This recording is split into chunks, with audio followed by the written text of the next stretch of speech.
Hi, my name's Bob Grinier and I'm a volunteer with the Martin Fleischmann Memorial Project, and it is my deep honour and pleasure to be here with Mr. George Hathaway of Hathaway Consulting in this incredibly dead and special room. Tell me something about this room we're in, George. The room is actually, hello, it's George Hathaway. The room is a specially constructed radio frequency anechoic chamber that is filled with cones, as you can see.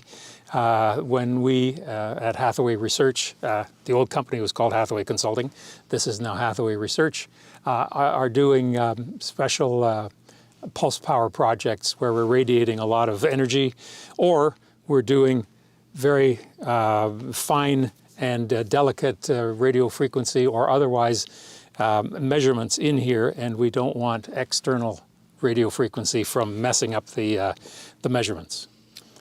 So I've been here for a few days, and George has been very kind to show me around. There's a lot of cool equipment here. You just would not believe it. But I've seen you show me some things which I'd like to maybe have another segment on. You showed me something that was looking at Ken Shoulder's Evos at one point. Yes, we can do that later, perhaps. Yeah, and there was another device which may be the most suitable device, I think, for assessing the output from George Eagley's I can so-called device. Yeah, show you some of those too. Okay, so let's go to it. What have we got in front of us here? These are samples that were taken during the time were made by John Hutchison during the time that Alex Pizarro and myself, under the company called Pharos Technologies, were in business with trying to understand what the scientific background and basis was for what John was able to do. And this was in the late 80s and 90s, and Pharos Technologies was able to garner some funds to allow us to do some analyses on the samples that were, in the, what we call it LADS, L-A-D-S technique, which was the lift and destruction or disruption system. So we're concentrating here on the disruption part of the LADS system, L-A-D-S. The lifting part is something that we can't really show here, although I can show one of the devices that, or several of them, which actually lifted. A lot of the time, I was not available for John's demonstrations back in the 90s simply because of distance. I lived, and I still do, near Toronto, and John was in Vancouver, and Alex Pizarro, my business partner in Pharos Technologies, was in Vancouver. So he witnessed much more than I did. And to put that in perspective for the people that come from Europe, those places are very far apart, right? Yeah, and it takes a while. And as you recall, perhaps, John's hit rate, you might say, was very slow, or very minimal. So if I would come out, or anyone would come hoping to see something in a day, anything, you'd have like a 50-50 chance of actually seeing something in a day. Otherwise, you're sitting around waiting while snap, crackle, lighting. But you actually did see something. Yes. And you saw something with I'll describe that. Yes. So that's also one of the reasons why I wasn't there all the time, because I'd have to shuttle out, and nothing happens. But Alex, fortunately, was able to be there for a lot of the demonstrations. And with regard to what I personally saw, I saw a piece of steel about this size, which was a ring-shaped. So it had, it was an annulus and about this long. And it was sitting on a table, somewhat like this. And as John was manipulating his energies, whatever they were, suddenly we heard a snap, and the corner of the of this annulus broke off, and some of the pieces are there. There are various pictures that I'm sure Bob is going to have up of this piece that's lying on a piece of plywood with a bunch of powder, it looks like, off the end. Yeah, I've taken some great photos. George has given complete access to his archive, and there are a plethora of beautiful slide images and all kinds of stuff. So it's a lot of work, but we're getting through it. So. Yeah, it is a lot of work. So who saw it? At the time that Ferris started interacting with John, I called up a friend who was the head of a company called Venus Scientific in New York State. That man's name was Filippo Galuppi. He's dead now, unfortunately, but he came up because he had supplied a high voltage power supply to John, I think it was, at John's request. And he came up with his girlfriend at the time and later wife, Mary Galuppi. And my friend Alex, and business partner Alex, was there too. And we saw this occur. And unfortunately, at the time... Did that change you? No, because I knew I had seen very strange things. Oh, okay. So this was just another strange thing. Well, this was on a different level of strangeness, I must say. Yeah. But from what Alex had told me, that's another thing. He said, this happened, this happened, this happened, come on out. And if you're lucky, and we were at the time, this has happened. So this happened. Wow. Yeah. In addition, another time I was out, I saw a ferrite disc, much as you'd see at the back of a speaker, for instance, but this was a non-magnetic ferrite disc about, well, that size with a hole in it. It was a ring, and it took off and shook and then dropped to the floor, Wow, that's interesting, because one of the only people to replicate John was a guy called Stoyan Sargachev, and he had a piece of ferrite and it bent in a... Yeah, I can tell you about Stoyan later. He's a good friend of mine. Anyway, so that I hope gives you some aspect of what I was able to see personally. I'm not... those are the only two times when I saw anything significant. Right. On occasion, I would see some paper moving around or some foil, which he also liked to put bits of foil to find out where the active area was, because he didn't know in advance where... Actually, when you were doing your other lab, when you moved it, you actually put up loads of, was it ping pong balls to try and work out the active area? That was just prior to the Army INSCOM folk coming up from Los Alamos, and we tried to find out where the active area, or was there an active area above the lab. So all those ping pong balls are above a room that was in a warehouse. It wasn't my lab. It was a warehouse space we rented for You didn't want it falling down. That's one way to put it. So some strange things happened, but of course, I'll go to that story later. But during that demonstration, one or actually more of the high voltage transformers blew itself apart, and that scuttled the demonstration, because as usual, these folk come up, okay, we're here for 3 hours, our plane's got to go out, you know, in a couple of hours, so let's see it. They're used to watching test firings. That's right. You press a button, bam, off it goes. Oh, that worked. Yeah, that's good. Anyway, so that was most disappointing, and very disappointing for John. He was also very hyped before this demo, because if this demo had gone well, maybe the world had changed. I don't know. But I'm sure the military world would have changed. Yeah.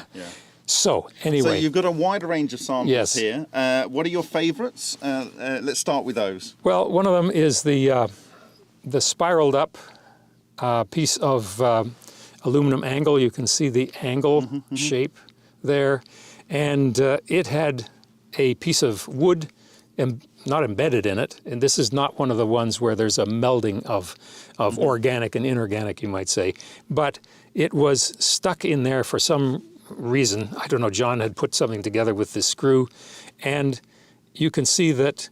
It's actually formed with it's curled a little bit, but there's no scarring, there's no scorching, there's nothing on the wood, and yet this thing would have taken quite some heat to rotate it, or So, certainly above the spin it ignition temperature of absolutely. cellulose. That's right. Yeah. Other classic ones. This, well, there's that. But if you can see this is perhaps the famous magnetized file. The magnetism has unfortunately disappeared over the 20 years, or no, was it 35 years or something this was done. But when, as you can also see on the video, there were close-ups of this, and this part, when it was together, would start to glow, and then sparks come off, and then the pieces pulled apart. They pulled apart because they were magnetically, say, north-north, south-south, north-north, instead of north-south. So they repelled instead of attracted, which is what they should have done. This is very interesting because I had a very different journey to you. I really hadn't considered John Hutchison as being anything to do with cold fusion. And I came to the point of seeing these monopole type structures, and when I started interacting with John, I wrote to him one day and I said, I think monopoles are involved. And he says, well, that's interesting. That's exactly what George said. Yeah. Yeah, possibly. I'm saying that's a possibility. It's very strange. Anyway, so another important specimen is this molybdenum rod that Lieutenant Colonel John Alexander supplied to John. He had a duplicate he kept as a control. Sent this to me. I sent it to John, and the going opinion was that if he could bend this, he's got something. Right. If he could bend it without any clamp or anything like that. Alex Pizarro saw this in action. I did not. It was laying on John's plywood table, and it just started slowly wiggling. And Alex shouted, "Stop!" and they caught the. Wow! They actually caught that. Wow! The wiggle in. Yeah. Anyway.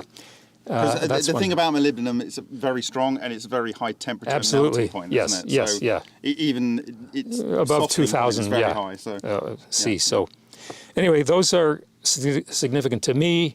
There's the standard kind of brakes that anyone who's interested has seen. Yeah. There are unusual kinds of brakes that didn't quite make it. You might say to pull a piece apart. I think that's almost more interesting because it still shows that it's bound together. You've got the starting of the fracturing process. Yeah. And by the way, this is a cut we made, obviously, to take a chunk to analyze it. Yeah. Speaking of analysis, there are all sorts of SEM mounts or pieces that have been polished, mounted in SEM, and polished so for microscopy purposes, which you'll see many examples. Yeah, I've been looking at negatives and positives. So also there are rather healthy pieces like this that don't. This is a steel. This is hardened steel, which doesn't show these kinds of action. Sort of along the grain boundary effect. Right. This just snapped. Yeah. I've taped it together, but there are cracks. The whole thing comes apart in about 12 pieces. That's why I keep it. We've got a very good that. Photo of that actually in many different angles. So and there's in this case a magnet. I presume John did something to it, but he gave it to me. In this case, it is magnetized the way it should be, you might say. I don't know what to make of that too much. Yeah. There are different kinds of metals. Obviously, we've gone through molybdenum. We've gone through tool steel. We've gone through aluminum, and there's brass, things that have warped a bit, no heat. Showing, and so how do you tell there's no heat? Generally because in oxygen, in an atmospheric situation, which all of John's work was, you'd get a coloration around the discoloration. Because copper, it copper makes black oxides and so on. The zinc and zinc's a white oxide. So you get a discoloration very clearly. Then there are really interesting bends, tight bends that are really difficult to do without considerable heat. And it doesn't look like it's kinked on the inside, does it? Right. It's it like would be smooth. It would be an form. ideal for pipe benders. Yeah, right. Man, if I could do this, I didn't have to, fill it with sand, fill a tube with sand, and then incrementally with heat, bend it around, and you'd get stretch marks here. And I mean, this is a big billet, and it's it's very stainless. smoothly deformed. Yeah. I don't know how to do it otherwise. Yeah. On the other hand, if you have, that stainless, this is regular steel. So this is ferromagnetic. This is not ferromagnetic. Yeah. Okay. Yeah, you're right. And I think John has the other half of this. I don't think I have, but it bent around too, like this. Yeah. But in this case, it didn't do a nice bend. I don't know whether it's because of the austenitic nature of the steel there or what the difference was. I think it's because it's ferromagnetic.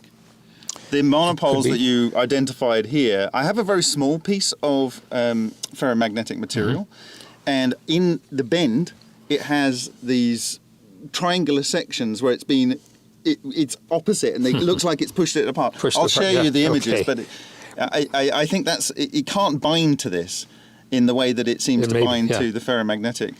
The other thing that is significant about this is that if you examine it closely, you can see bits of copper that have come out of solution, in my opinion. Right, okay, so they were an impurity in the material. Or an alloy. Okay. It could have been an alloy. And did you test the other end to see if it has any? Yes, we can see there's a cut there and there's a cut there. And here there's couldn't see any. Okay. Or any blobs. I mean, it was an alloy with copper, but the alloying elements did not suddenly sort of come out of solution and congeal into blobs of the alloy element. And this is what we found. I think there are other examples of it. So you mean it doesn't separate into copper? What does it do? Well, or it comes out as copper? It comes out as copper. In this case, there's probably molybdenum and some other alloying elements that are certainly impossible to see with the naked eye if they're well alloyed. I mean, if this is a well done bar, the alloy's mixed in with the iron and carbon or whatever else, but only under circumstances that I'm holding here have I ever seen blobs of the alloying element. See it. Yes, actually somehow migrate out of solution. And into a blob that is big enough to see. Right. And that happens at the grain boundaries, as we found in some of the analyses of these things too. Okay, so what you've done when you're doing these analyses, you've taken a piece and you've done a section and polished that section. Correct, as example. Okay, and then on the grain boundaries within the crystals within that section that you've cut and polished, you see these come out of solution. Yes, in some cases, yeah. And do you think, because it seems to be like affecting the electrons in some way such that they don't hold them lattice together in an ordinary way, that maybe maybe you've got melting points at different levels, and so it gets more affected either because it's more conductive or whatever. I mean, could be. That's I'm holding judgment on the how. Yeah. I'm just can report on what we see or we saw analysis wise. These were done 25, 30 years ago. Then there's the classical flowering and a piece of quartz, I believe, that was melted. It doesn't have sharp. Right. Yeah. Sharp edges. There's a particular good example of it being melted on a corner. So this is it a drawn aluminium billet? Yes. So I think it would naturally have crystal grains going in and a you line. can see roughly, and that's why it opened up this way. That was the easy way to open.